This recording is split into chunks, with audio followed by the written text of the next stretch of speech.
Isang Pinay caregiver ang kumpirmadong nasawi sa Israel. Sa gitna yan ng mga airstrike ng Iran sa Israel matapos mapatay si Iranian Supreme Leader Ali Khamenei. Kaugnay niyan, makakausap natin live via Zoom si Philippine Ambassador to Israel, Eileen Menjola. Magandang umaga po, Ma'am Eileen. Ma'am, meron na ho ba tayong update tungkol dito sa nasawing Pinay caregiver nga na si Mary Ann Velasquez de Vera? Ano pa hong ibang detalyeng alam natin tungkol sa kanya at kailan po kaya maiuuwi yung mga labi niya rito sa bansa? Magandang umaga, Nikki and Jester, no? At sa inyong mga at yung mga followers ninyo. Si Mary Ann Velasquez, unfortunately, siya yung kauna-unahang casualty dito sa Israel dun sa missile attack na nangyari nung Sabado ng gabi. Medyo matagal bago naging missing siya actually, no? For several hours until nahanap natin siya through the assistance ng Interpol. Siya pala yung nai-report nila na akala namin Israeli woman kasi sabi nila 40-year-old woman. So yung hindi nabigay yung ethnicity. So all of us thought malamang Israeli siya. So nung nakipag-ugnayan lang tayo sa dito sa Interpol na hanap natin na siya nga pala hinahanap. Ngayon we were able to link yung husband niya sa mga authorities dito sa Israel at nagkaroon siya ng actual verification na siya nga yung namatay. Since then, ang mga usapan nga ngayon, how fast, sa paano natin siya maibabalik sa Pilipinas. Unfortunately, yung pinakamalaking problema natin, yung airspace, sarado. Paano natin ililipad yung bangkay niya. Yan yung pinakamalaking problema natin ngayon. Ma'am Eileen, alam po natin maraming namang OFW sa Israel. Gaano po ba karaming Pilipino sa Israel ang apektado nga nitong pag-atake ng Iran? Kamusta po ba yung sitwasyon nila? May update po ba tayo kung merong mga sugatan? Sa ngayon, ang actual figure na nakuha namin as of December last year, 26,675 Filipinos ang nandito sa Israel. Batay sa survey na nilabas namin kahapon, nag-shoutout tayo sa mga kababayan natin, lalo na dun sa mga alam natin na kung saan bumagsak yung mga missiles. So far, walang nagre-report sa atin na may sugatan sa kanila. Maliban lang ito, unfortunately, yung ating casualty. Ma'am, balikan ko lang muna saglit itong kondisyon itong kay Mary Ann. Nabanggit ninyo, medyo matatagalan pa, hindi pa maibabalik sa Pilipinas. Ano ba ang proseso halimbawa yung sa usapin ng pag-handle nung kanyang katawan? Ano ang mangyayari? Mananatili muna sa Israel? Paano po ba? So sa ngayon, nasa morgue siya. So hanggang sa time na pwede nating ilipad siya, ililipad natin kaagad. Pati siyempre yung kanyang asawa na nandito rin, nagtatrabaho din dito sa Israel. Okay, balikan na natin yung sitwasyon ng mga kababayan natin dyan sa Israel. Ilan hubang lugar sa Israel ang binabantayan natin at saan po nakabase ba yung karamihan ng mga kapatid natin dyan? Yung mga kababayan natin, they're basically everywhere, pero may mga certain concentrations sila, kagaya ng Jerusalem, dito sa Tel Aviv, sa Main North, tapos certain parts ng South, sa southern part.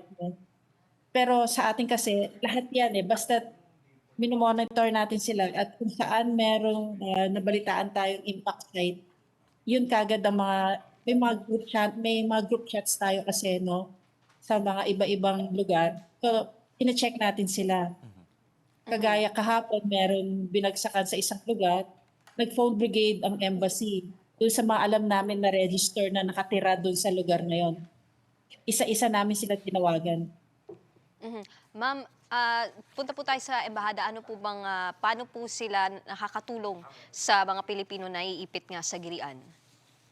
So, ang pinakamalaking role namin ngayon is to inform the public. No?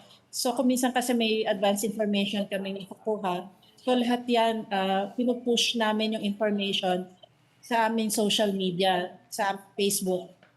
Pero ang pinakamabilis namin ngayon na pwede namin push yung information ay dun sa aming WhatsApp channel. Kasi pag sa WhatsApp, di ba, tumutunog yung cellphone. Pero pag Facebook, yung notification, hindi masyadong papansin. So, yun ang panawagan namin sa community na magmiyembro din sa WhatsApp channel para kung may bigla ang impormasyon na napakalaga, mababasa nila. Alam niyo ma'am, hindi na ho bago sa Middle East yung mga ganitong klase ng tensyon. In fact, may mga iba na nga tayong mga kapatid na nagpahiwatig ng kanilang interes na magpa-repatriate. Diyan ho ba sa mga kapatid natin sa Israel, meron na mga nagpahiwatig na gusto na nilang lumikas at paano ho ba yung magiging proseso sa pag-repatriate sa kanila? Salamat, Jester. Actually, kahapon naglabas kami ng survey na para malaman namin kung ilan yung may interest. So sa ngayon, sa figures namin, may 54 kami na Filipinos na nag-indicate na gusto ma-repatriate. Pero gusto ko i-distinguish, 32 sa kanila, turista. Tapos 22, mga OFW. Ngayon, yung embassy, kasi dito sa embassy meron tayong representative ng OWA at saka meron din tayong representative ng DMW. So we work as a team together with DMW and OWA para pagtutulong-tulungan to try to figure out kung paano i-move o i-repatriate yung mga kababayan natin.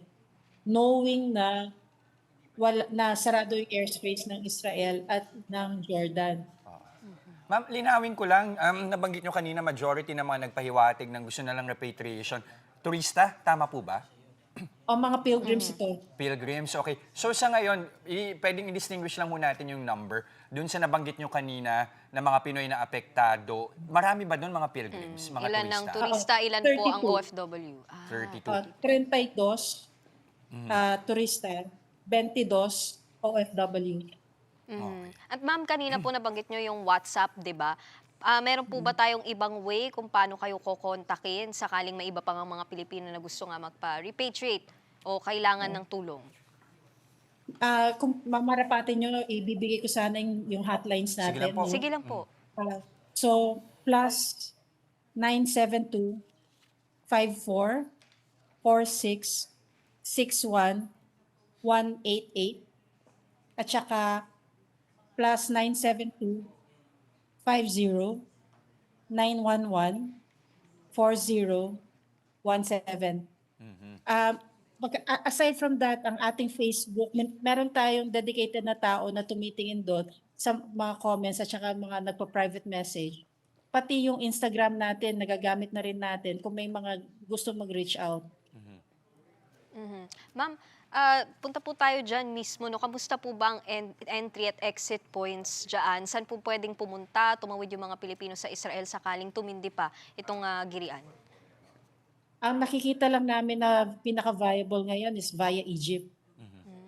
Okay. Kasi yung sa Jordan, yung Allenby, malapit nga yung Allenby crossing sa Jerusalem, for example. O kaya yung King Hussein malapit sa Nazareth. Pero kung sarado yung airspace din ng Jordan, edi stranded din sila sa Jordan. So mostly din, ma'am, tama bang intindi ko pag ganyan, land travel din ang natatanging paraan? Best way? Land travel papunta sa susunod na bansa na hopefully open yung airspace. Ayun. Pero ito ma'am, kamustahin na rin muna natin. Kamusta ba yung sitwasyon dyan? Patuloy pa rin po ba ang airstrikes? At ang nababanggit nyo kanina, daming platforms na pwedeng paraan para makakomunika kayo. No? Pero kamusta din ba yung communication lines? Actually, okay yung communication lines. It's just that dito kami sa embassy ngayon dahil na permanente nandito na kami underground. So yung normal telephone calls, maliban lang doon sa landline, medyo mahirap. So yung mga cellphone calls mahirap.